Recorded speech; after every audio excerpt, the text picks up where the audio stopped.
तो दर्शक बंधु आपण मैंने भी जदि यही सुभद्रार तीनोटी भूल करिसेंती आगामी अक्टोबर 9 तारिख में मिलवा जाउथुवा यही सुभद्रार सेकेंड फेज प्रथम किस्ती हुए तो आपण मानक मिल न पारे।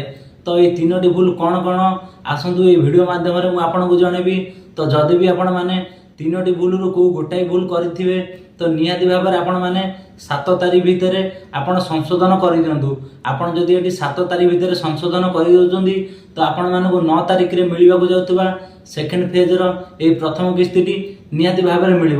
तो ये आसतु मु स्टेप बाय स्टेप कहीदेवी जे तीनोटी भूल कौन कौन जदि भी आपड़ से कैटेगोरी जाउथिबे निहाती भाव में जाकि आपणकर फॉर्मेट को ये आपड़ करेक्शन करने। तो वीडियो सहित आपड़ जारी रुहतु। आसतु नमस्कार दर्शक बंधु मु दीपक स्वागत करुच्ची मो D public support YouTube channel. तो ये प्रश्न उठुची जे आपणकर स्टेटस टी पेंडिंग अच्छी कि सक्सेस होइची।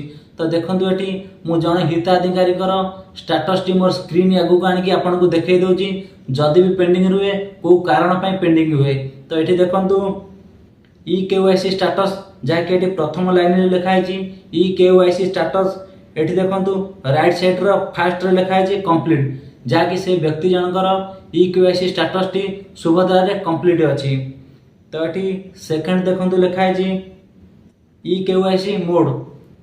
तो ये देखु राइट साइड सेकेंड लाइन रे लिखाई फिंगरप्रिंट जहाँकि से व्यक्ति जनक जितेबाला भी सुभद्रा रे आवेदन कर फिंगरप्रिंट द्वारा से आवेदन कर से लिखाई EKYC मोड। तो ये फिंगरप्रिंट द्वारा से कर। तो ये देखु थर्ड लिखाई अप्रूवल स्टेटस। तो ये देखु राइट साइड रे 3 नंबर लिखाई फील्ड वेरिफिकेशन पेंडिंग। तो ये आप कौन जानवे 3 नंबर टाक भल भाव में फोकस करूँ अप्रूवल स्टेटस बाम पटे लिखाई। तो ये देखो डाण पटे तार उत्तर भी अच्छी फील्ड वेरिफिकेशन पेंडिंग ताने जो व्यक्ति जनक ये सुभद्रा आवेदन कर राशन कार्ड तांकर नामटी ना से फील्ड वेरिफिकेशन पेंडिंग लिखा जाए। तो आप व्यस्त हूँ स्वतंत्र गोटे टीम आसवे आपण घर को तो से इनक्वारी करेंगे। तो जदि आपण मैंने से क्राइटेरिया भितर जाउथिबे तो निहाती भाव में देखो ये बाम पटर 4 नंबर धाड़ लिखाई पेमेंट स्टेटस। तो आमको आपण मानकर पेंडिंग फॉर्मेट को से पेमेंट स्टेटस टी को ट्रांसफर करने। तो ये थी आपणकर ए स्टेटस टी केमिति पेंडिंग हुए। तो आपड़ जाकि तुरंत CSSC सेंटर माध्यम जोगाजोग करूँ जदि भी आपणकर कौन मते फॉर्म टी पेंडिंग थाए तो आपण मैंने 7 तारिख भितर आपण निहाती भाव में सक्सेस करेंगे। तो ये प्रथम प्रश्नटी जानीपारे जदि भी आपणकर स्टेटस टी एटी पेंडिंग अच्छी तो आपणकर डाउट अच्छी तो आप निकटस्थ CSSC सेंटर को जातु सेठी CSSC सेंटर अध्यक्ष भाई को सांगे आप जोगाजोग करूँ जदि भी आपणकर स्टेटस टी पेंडिंग अच्छी तो आप निहाती भाव में 7 तारिख भितर ये सक्सेस कर दिंतु। जदि आप 7 तारिख भितर सक्सेस कर दौरान निहाती भाव में आपण मैंने सेकेंड फेज प्रथम किस्ती पाइबापी योग्य विवेचित है। तो ये सेकेंड प्रश्न उठुची जदि भी आपणकर अकाउंट रे डीबीटी लिंक ना तो आपण मैंने केबे भी 9 तारिख में मिलवा जाउथुवा ये सेकेंड फेज प्रथम किस्ती पाइपारे ना। ये नहीं एक वीडियो भी बनई केमिति आपण मैंने निज घरे बसी निज मोबाइल जरिया डीबीटी लिंक को बैंक रे अच्छी आपण मैंने जानीपारे। ये वीडियोर डिस्क्रिप्शन रे मु से वीडियोर लिंक टी देदेवी चाहिए भी आपण मैंने जाई देखिपारे डीबीटी लिंक थाउ किंबा न थाउ। जदि भी आपण पाखे गोटे बैंक अकाउंट पड़ी तो आपण मैंने कारोबार करूना निहाती भाव में जाई से अकाउंट रे आपण मैंने EKYC टी करनियंतु। तो जदि भी आपण पाखे मल्टीपुल अकाउंट अच्छी जहाँकि 3 ରୁ 4टी आपण ना अकाउंट अच्छी आपणकर अलग बैंक हो किंबा जेकोसी बैंक हो जदि आपण अलग बैंक को यही सुभद्रा टंकाटी आने चाहते डीबीटी माध्यम तो आपण मैंने से बैंक को जातु। जदि से बैंक सांगे आपणकर डीबीटी लिंक ना तो आपण मैंने से बैंक को जातु जो हिताधिकारी एथरे आवेदन कर बैंक को गलापर गोटे आधार कार्ड हेटी जेरक्स करंतु।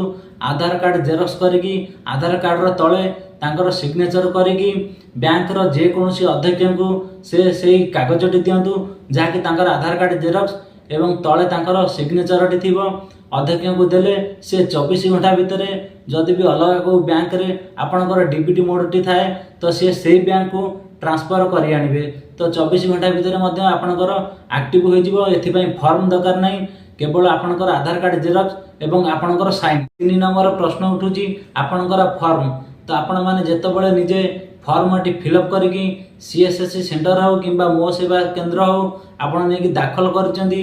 दाखल कला बेले आपणकर फॉर्म रो फिलअप को जदि आपण आग पेज एवं पछ पेज मोबाइल रे फोटो उठै दिए तो एबे आपणकर योग्य मानदंड आपण सब फिलअप करचंदी कि नहीं। जदि भी आपण पाखरे मोबाइल रे फोटो थिबो कि फिलअप कला बेले आपण देखि पारंदी नहले भाग क रे देखंतु बहुत गुडे मानदंड अछि आपण सब मानदंड सठिक भाव में पूरण करचंदी कि नहीं। एवं भाग ख रे अछि बहुत गुडे मानदंड जहा कि 11टी स्टेप अछि कोठरी तो आपण से 11टी कोठरी सठिक भाव में ठीक करचंदी कि नहीं किंबा फिलअप करचंदी कि नहीं।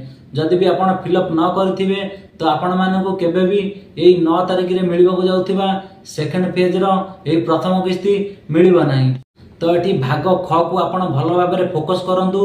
एठी 11टी मानदंड देछि तो आपण माने जदि 11टी मानदंड रु कोउटा भी बात कर देथिबे कि छाडी देथिबे तो आपण मानकु केबे भी सेकंड पर्यायर रो प्रथम किस्ती मिलिबा नाही। तो आपण माने भी मध्य ए भाग ख रे लिखा हेतबा जो 11टी मानदंड अछि आपण माने जदि फिलअप करथिबे तो निहाती भाबरे आपण माने ए सेकंड पर्यायर प्रथम किस्तीटी पाइबे। जदि भी आपणकर संदेह रहछि कि आपण माने भाग क रे किछि भूल करचंदी कि भाग ख रे जेतिक भी अछि कोठरी आपण सेठी फिलअप करिवारे भूल करचंदी तो एते सब संदेहता भितर रहबा दरकार नाही।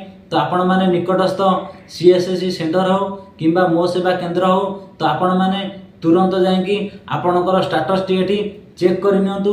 जेमिति कि मु एबे देखैली जणे हिताधिकारी कर स्टेटस टी पेंडिंग अछि तो आपण माने जाइकी नियमित रे आपणकर स्टेटस टी एठी चेक कर नियंतु। जदि भी आपणकर स्टेटस टी कोनोसी मते पेंडिंग थिबो तो सीएससी सेंटर हो किंबा मो सेवा केंद्र हो से भाई मानकु आपणकर कोनोसी कारणरु स्टेटस टी पेंडिंग अछि शो करिवो तो आपण माने चाहिले भी एठी आउ थरे 7 तारिख पूर्वरु आवेदन करि परिबे।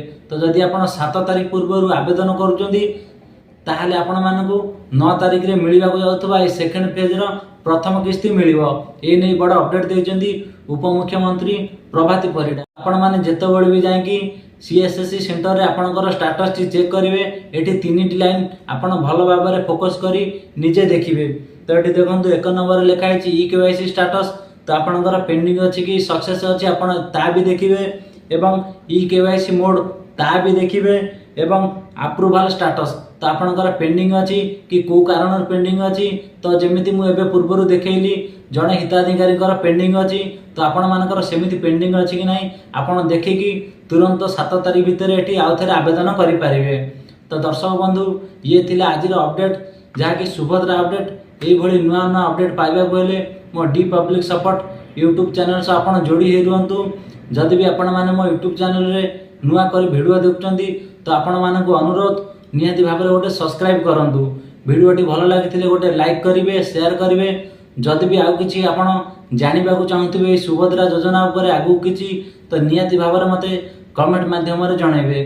आशा करूची आपणकर कमेंट रो सठिक रिप्लाई मु देबी। रहउची नमस्कार।